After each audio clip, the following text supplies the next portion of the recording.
I've been writing code for 27 years, and one of these days they're going to find me out. Today we're going to be talking about imposter syndrome. Now this is something I've struggled with throughout my career as a software developer, and I'm sure you probably have too. If you've ever felt like you're not good enough and everyone seems to know a lot more than you do, then the chances are you've suffered from imposter syndrome. Imposter syndrome is a form of anxiety and self-doubt about your abilities.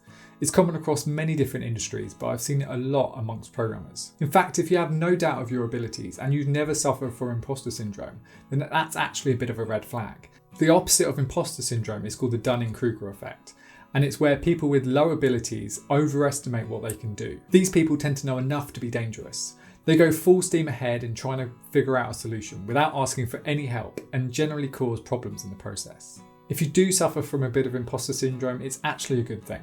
You know your limitations, you know what you don't know, and you don't have a problem with asking for help.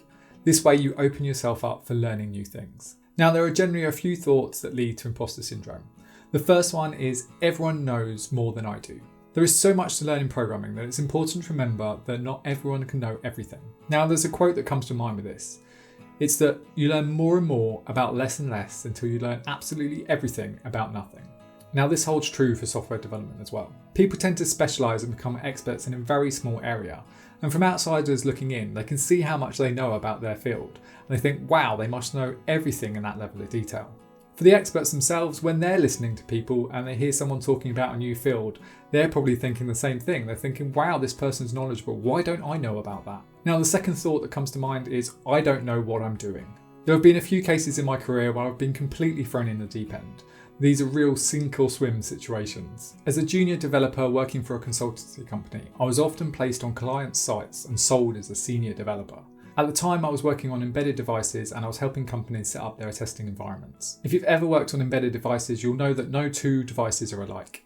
Each one has their own limitations in terms of CPU, memory, as well as what sort of output you can get from them. Even though I might know a lot about one device, because each device was different, it often left me in a state of cluelessness. I just didn't know what I was doing. I didn't know how to get output from that one device. Now my advice for overcoming imposter syndrome is to remember that everyone is at a different level in their career. Everyone has a different level of knowledge, and some of it might overlap with yours, but a lot of it won't. And that's okay. You don't need to be ashamed of what you don't know.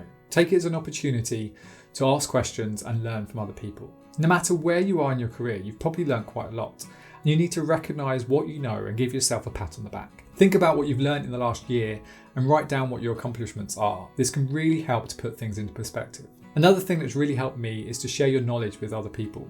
No matter how much you know, there's always going to be something that you know that other people don't. It can be a great confidence booster knowing that you've helped someone learn something that they didn't know before. You can do this by writing a blog post or writing a tweet on Twitter or a toot if you're on Mastodon. If you've learned something on the job, then why not share it amongst your team or even set up a lunchtime talk and do it in front of your company. Everyone, no matter what level they are, can learn something from other people. No matter how good you are at programming, there's always someone, if not everyone, that knows something that you don't. Don't let your knowledge or your expertise get to your head. If you're a senior developer or an engineering manager, always listen to the other members on your team, especially the junior ones. It might be that they have a unique insight or a fresh perspective that you didn't think of. At the end of the day, we're all human and we all have our own limitations. Not everyone knows everything, and it's okay not to know everything. The key is to stay humble, recognise what you do know, share it with others, and be open to learning from other people. If you like this video, don't forget to hit the like button, and you might like this video on the worst thing about being a software developer. Thank you for watching, and I'll see you in the next video.